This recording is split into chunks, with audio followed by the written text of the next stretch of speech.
Welcome to A Marvelous Life. I'm Nashology, and today we are looking at one of the coolest characters to come out of modern Marvel, at least in my opinion. For starters, this is not the Venom you're thinking of. That Venom is a guy named Eddie Brock, who made his first full appearance as the supervillain back in 1988.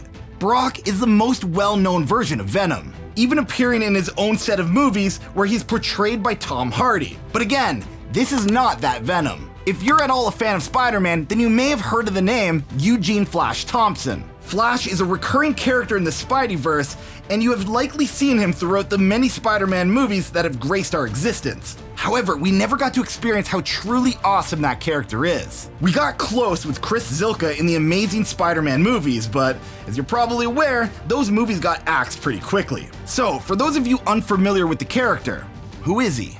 Debuting back in 1962, Flash actually premiered in the very first Spider-Man comic. Just like in the movies, he was a bully to Peter Parker. Fast forward a few decades later, and a mature Flash Thompson is now a war veteran with a strong sense of morality and a penchant for doing good.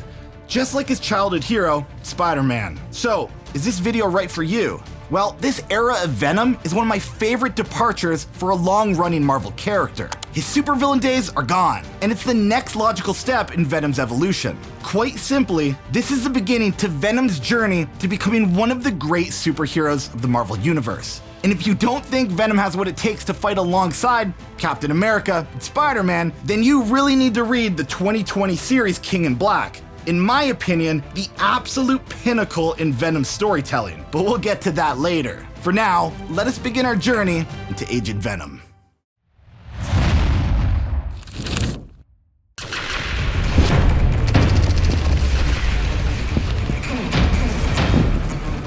Bolts of molten hot plasma tear through the night sky as the screams of civilians echo throughout the dusty streets. Trampled underfoot, an elderly woman screams for her son to continue on. She cannot escape, but he can. He just needs to keep running. Fortunately for the pair, help has arrived. It's only a matter of time before the war in the streets settles down. Protecting the evacuating citizens, the UN peacekeepers have come to stop the attack. Whoever is responsible for this nightmare will not go unpunished. Or so they thought. Crashing to the ground, the body of the peacekeeper lands with a thud.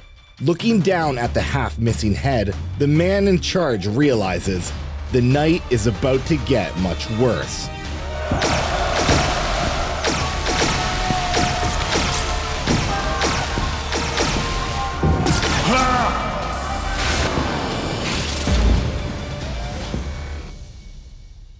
Crawling in defeat, the battle dies down around the last remaining peacekeeper, his entire squad wiped out in seconds.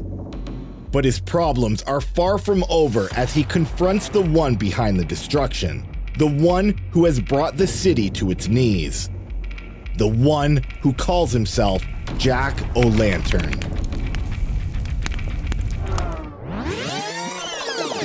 Sometimes Marvel creates a character that they're so in love with that they reuse him over and over and over. Jack-O-Lantern is one of those characters. In fact, at the time of this recording, there's been about 6 different Jack-O-Lanterns. Yep, 6. So basically, he's been running around the Marvel Universe in some form or another since 1981. But don't worry, this Jack-O-Lantern is a completely fresh character created for this story, so you can ignore the other 40 versions of him. Taking off on his jet-propelled broomstick, the man in the fiery mask throws a final departing gift onto the defeated soldier. A gift that corrosively eats through the man's face. But Jack's night is far from over, because he's here on a mission, and he needs to stay focused. From across the world, Jack's handler reminds him why he's here. Find Dr. Ekmechich. He was to produce a weapon using Antarctic vibranium. He completed the task, but he took the weaponized vibranium and used it to fight this pointless war. That wasn't part of the plan, and now Dr. Ekmechich will pay. Jack-O-Lantern is here to make sure. But they need to find the doctor fast. They need to know the secret behind weaponizing Antarctic vibranium. That is, if he doesn't use it all to bring down the city first. But time is no longer on their side, because Jack isn't the only one here for the Doctor.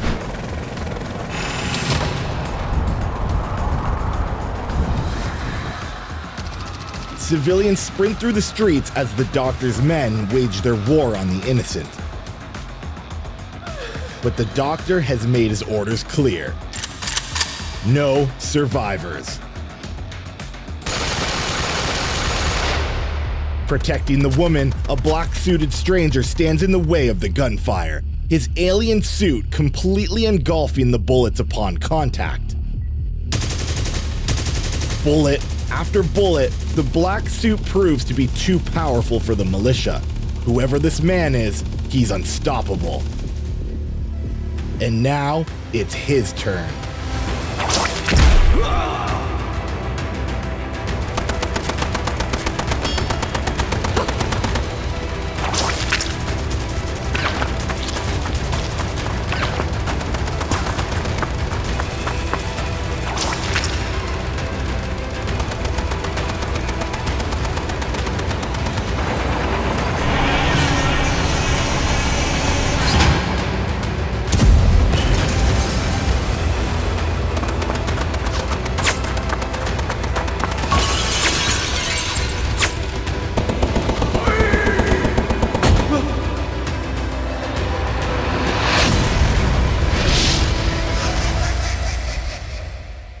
Grabbing the Doctor by force, Jack-o'-lantern flies off, leaving the man in black reeling from the last hit.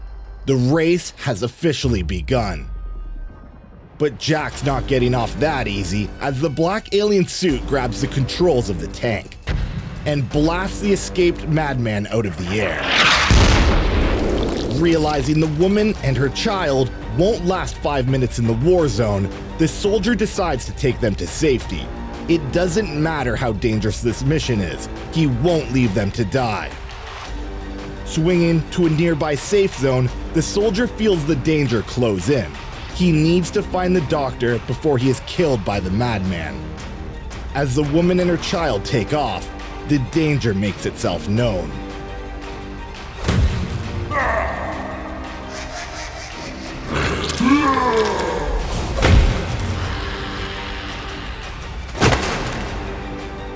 With his form growing larger by the second, the soldier's alien suit begins to take over.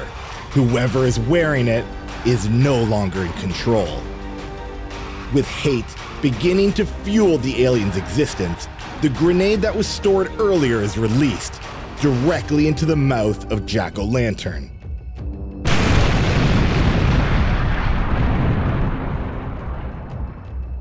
With pieces of his mask littered all over the ground, the soldier is shocked to see Jack stand up, his jaw literally hanging from his face.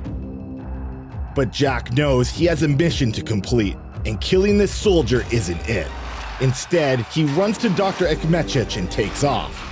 But if the US government can't have the Doctor, then nobody can.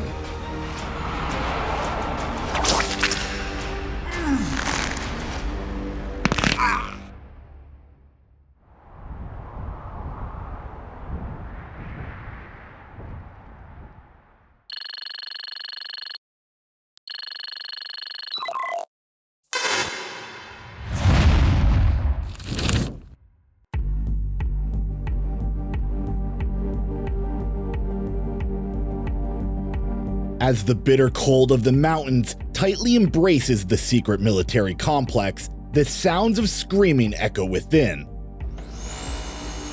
Placed within a special vacuum chamber, the black alien suit is forcibly removed from its host, where it's secured within an unbreakable containment apparatus. Corporal Eugene Flash Thompson states his case. He had two options: kill the Doctor or let the terrorists have him. It was an easy choice, one he doesn't regret. But the answer doesn't sit well with General Dodge, the man on top of this government operation. Dodge tells Flash that the last person who wore the suit had to be put down. he couldn't control his emotions. If you lose control of your temper, the Venom symbiote will take over. Once that happens, the kill switch will be activated. The government can't afford Venom on the loose. As General Dodge rushes off, he leaves Flash with one final warning. If you ever let your brutish anger get in the way of a mission again, your time as Venom will end as fast as it started, and you'll become just another guy in a wheelchair.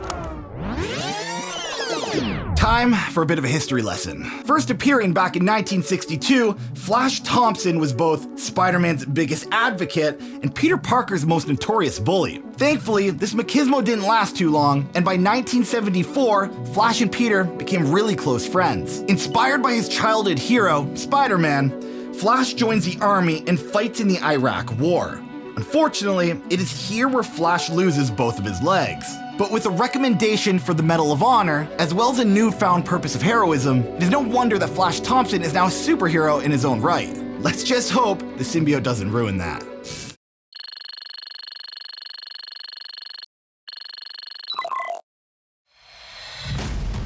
With his heart beating in his throat, Flash continues to run for his life. Because if he stops now, his time as a war hero will end.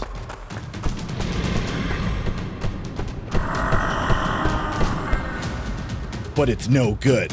Flash Thompson knows this is a race he cannot win. So he turns to face the music.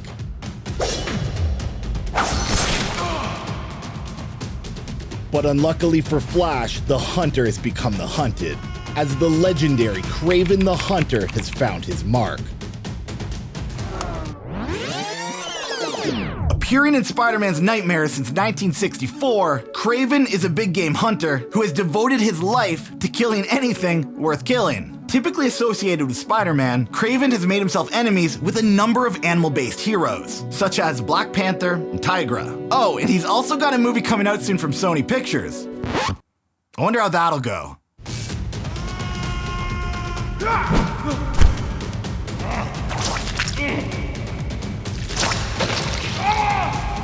Looking down at his wound, Kraven lets his adrenaline take over. He feels no pain, only purpose. And his purpose is to only be killed by a worthy opponent and nothing less. But even as the symbiote begins to take over, growing larger and more fearsome by the second, Venom is simply outmatched by the stronger opponent. With no hope left in this fight, Venom takes off as shotgun shells rain down from above. With only one place to go, the symbiote jumps from the cliff, praying for a moment's reprieve from the bloodshed.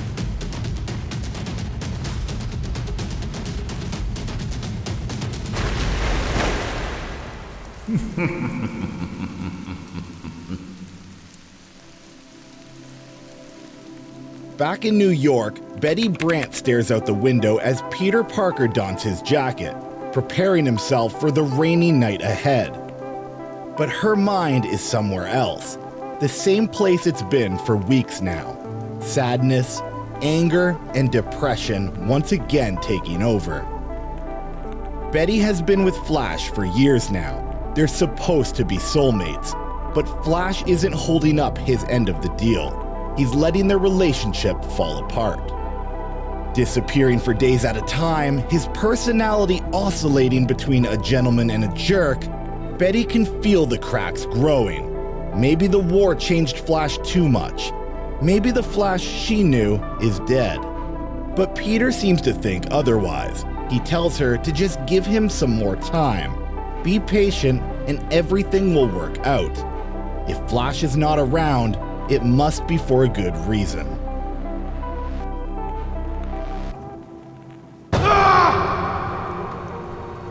Regaining consciousness, Flash realizes he should be dead. But the symbiote took over and brought him to safety. The symbiote saved his life.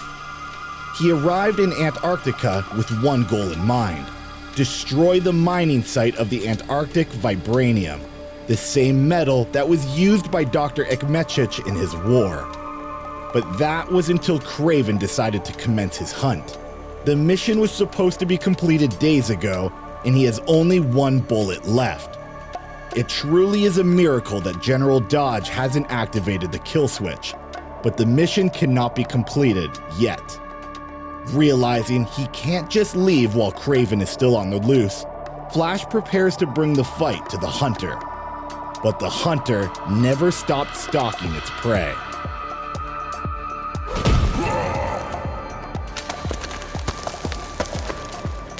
Finding himself amidst a gigantic bat cave, Flash's anxiety rises. One wrong move and he will unleash a horde of sonar-emitting devils. But that might not matter to the Hunter on his tail.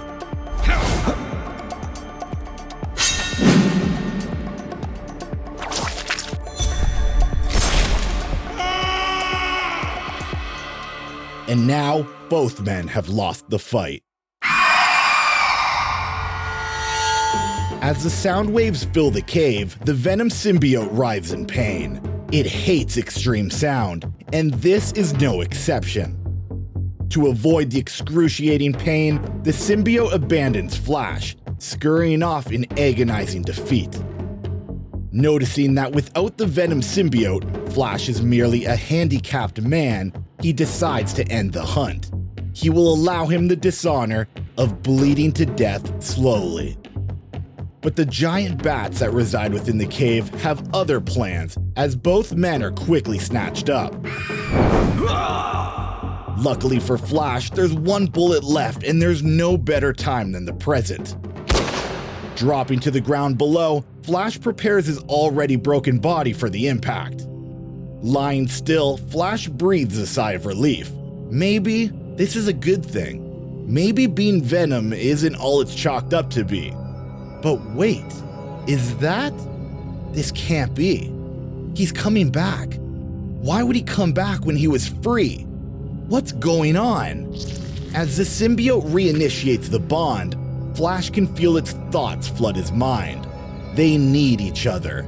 It will always be there for him, no matter what. Their bond is now unbreakable. They are a team, and together, they will protect one another. And now, they have a mission to complete.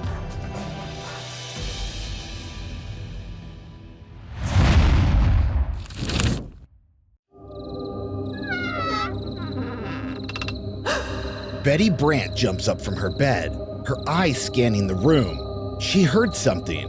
Flash? Is that you? Cold sweat begins to form on her neck as she hears the unmistakable sound of breathing.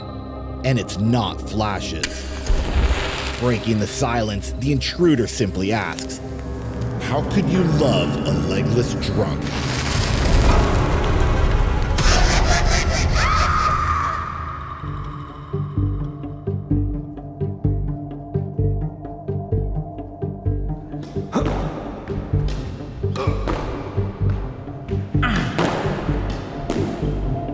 Interrupting General Dodge's game, Flash Thompson's handler breaks the news. It's been 3 days since Agent Venom departed for Antarctica. He should be terminated immediately. Dodge tells her to slow down. There's still a chance Flash has control of the suit. We need Flash alive. We need to trust that he will get the job done. Back in Antarctica, the next shipment of Antarctic vibranium is about to depart. Reaching the helipad, Agent Venom arrives to witness the shipment take off. But he's not worried anymore. He's not completing this mission alone. In a desperate attempt to keep him at bay, the henchmen fire on Agent Venom, but it's no good. With his symbiotic armor soaking up the bullets, Flash dashes towards the railing. He needs to catch that helicopter before it's too late, but not before leaving a little departing gift.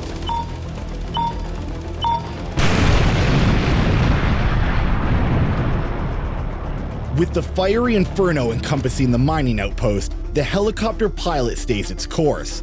The US government cannot win. They can't get their hands on the... Strapped into the pilot seat, Agent Venom begins to breathe easy. His long, overdue mission is almost complete. He just needs to dump the vibranium and return to the States. But he's not off the hook just yet. Appearing on the monitor, a man with a darkened face begins to speak. He's been following Agent Venom ever since he came looking for Dr. Ekmechich. But everything will be alright, because now Agent Venom will personally ensure that the Antarctic vibranium reaches New York City. Confused, Flash asks what he's talking about.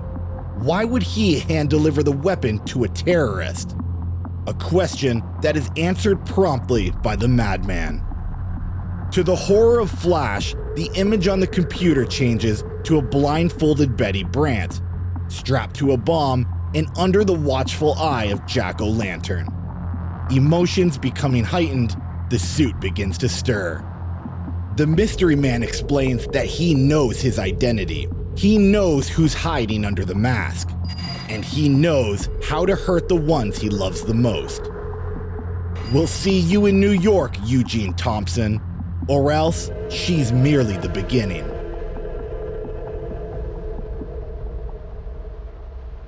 Back in New York, a nervous Peter Parker arrives at the apartment of Betty Brant.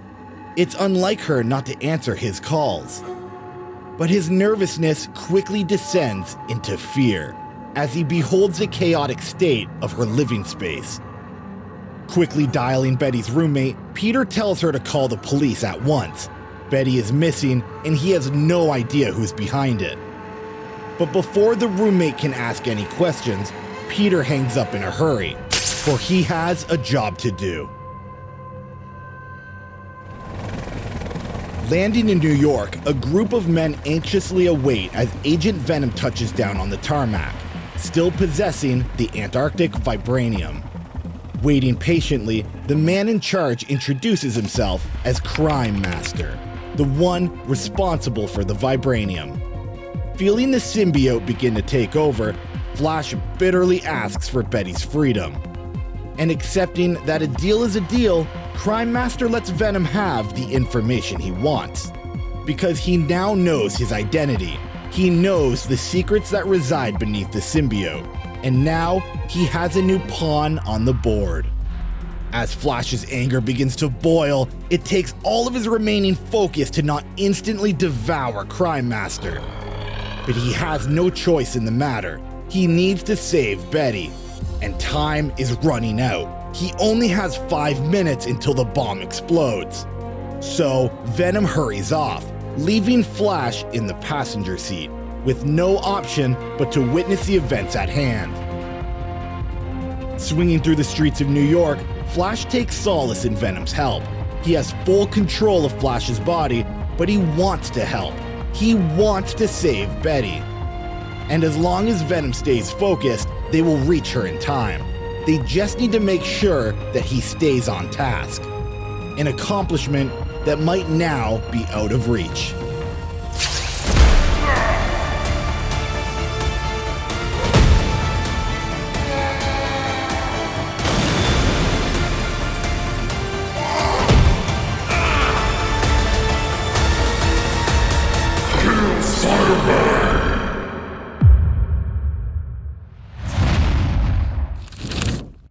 Let's recap everything so far. Flash Thompson is Agent Venom, a government operative that utilizes the Venom symbiote to carry out Black Ops missions. His current mission? To destroy a new deadly weapon by the name of Antarctic vibranium. Unfortunately for Flash, the weapons dealer responsible for the vibranium knows Flash's identity, and now he's using that information to keep Flash on a tight leash. To make matters worse, Spider-Man knows Venom's back in town and will stop at nothing to end him once and for all. Little does he know, it's his best friend underneath the symbiote. Let's finish off part 1 of Agent Venom. As Venom's animalistic nature goes on full public display, General Dodge looks on in sorrow. He gave Flash a chance, and he squandered it. They can't afford to have Venom on the loose. Nobody can know about this project. They have to initiate the kill switch. And now, it's goodbye to Eugene Flash Thompson. Across town, Crime Master and Jack-o'-lantern watch on as the Antarctic vibranium is unloaded from the helicopter. They were lucky to get Agent Venom on their side. Without him, getting the vibranium to New York would have been impossible. But everything worked out perfect. Looks like Flash Thompson is going to play ball after all. But wait, what's that? Did he leave something behind? Rushing to show his boss what he found, Crime Master curiously looks down. Aw, god damn it, Flash.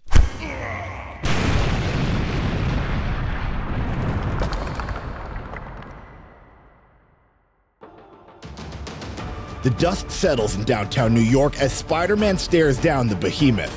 It's about to get messy. Because Venom is out of control, his hatred for Spider-Man clouding his thoughts. There's nothing Flash can do but watch.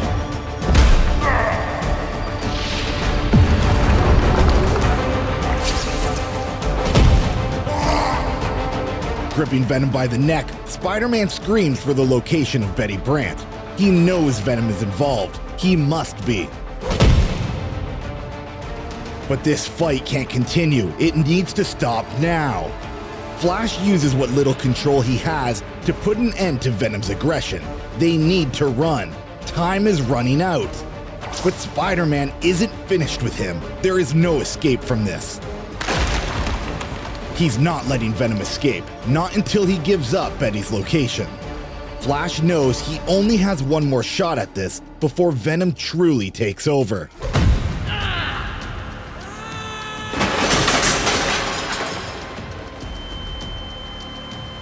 Approaching the downed Spider-Man, Venom's hatred begins to boil over. The issue of the bomb has all but vanished from his mind. But Flash has another say in the matter.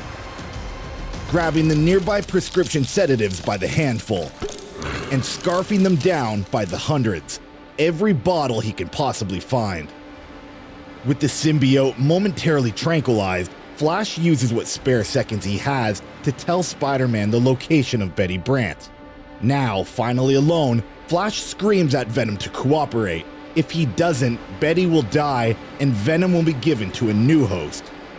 An idea that pains Venom. He doesn't want a new host. He likes Flash, so he gives in. And with the pair finally coming to an agreement, they take off to the skies. Flash knows that if Betty dies, he'll never forgive himself. He needs to go faster. But as they near Betty's location, Flash hears his nightmares come to life.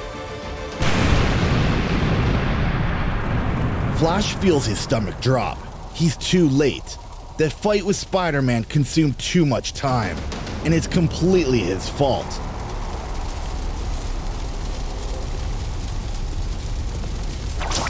But disaster is averted as Spider-Man swings from the building, Betty Brant in his arms. Looking down to Venom, Spider-Man swears this isn't over. He'll find Venom again, and he's going to finish off the symbiote once and for all. As he swings off, Flash realizes that disaster was barely averted. If it wasn't for the last-minute sedatives, Betty would be no more, and Venom would likely be next. Before taking off, Venom notices a little present left by Spider-Man, a tracking device. He decides not to destroy it. If Venom takes over again, he may need someone to stop him. With Betty saved and Spider-Man off his radar, Flash can now complete his original mission: destroy the Antarctic vibranium and bring down Crime Master. If he doesn't complete this mission, it will be a miracle if the government will let him remain as Agent Venom. He just needs to get through the final act of the night.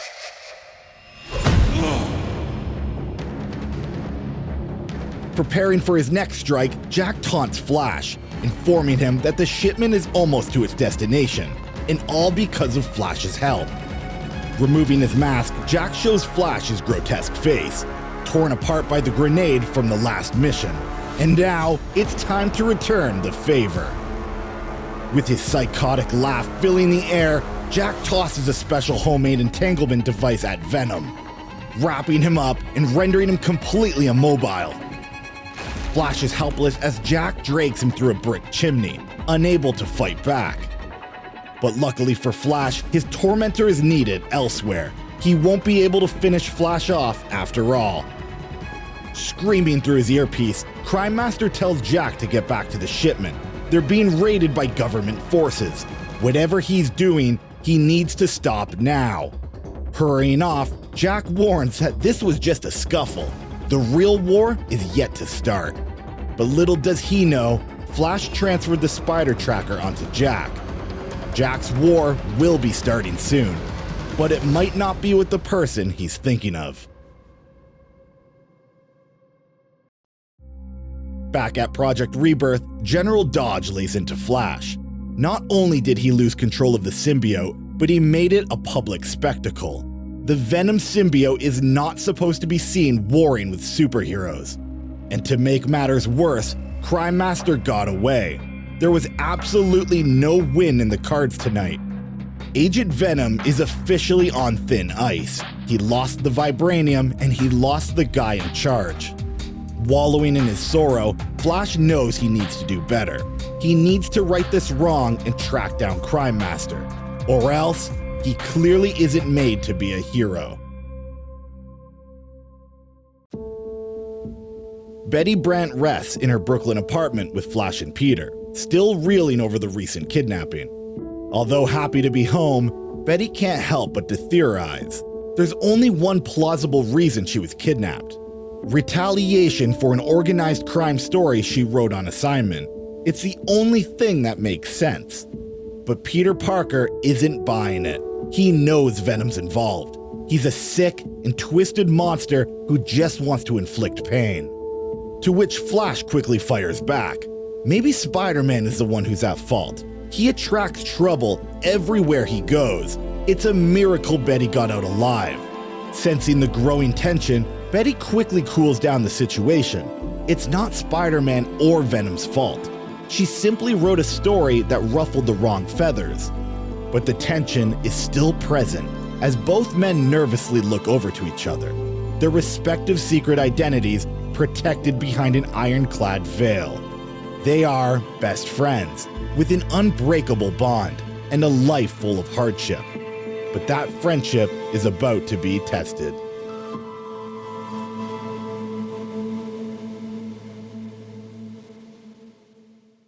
And there we have it, part 1 of Agent Venom. With Spider-Man, Crime Master, and Jack-o'-lantern all gunning for Flash, it's only a matter of time before the man behind the symbiote cracks. But even through this rough start, it's not all bad for Flash Thompson. There's a bright future ahead that brings Flash into the Avengers, the Guardians of the Galaxy, and even face-to-face with the man who started it all, Eddie Brock. Agent Venom marks an exciting time for the progression of the Venom mythos. We're now officially steering away from storylines involving Spider-Man, and instead steering the character towards a truly unique identity within the Marvel Universe. Flash Thompson is a truly fantastic character, and I truly hope you enjoy his time as Agent Venom. Until next time, I'm Nashology, and this is A Marvelous Life.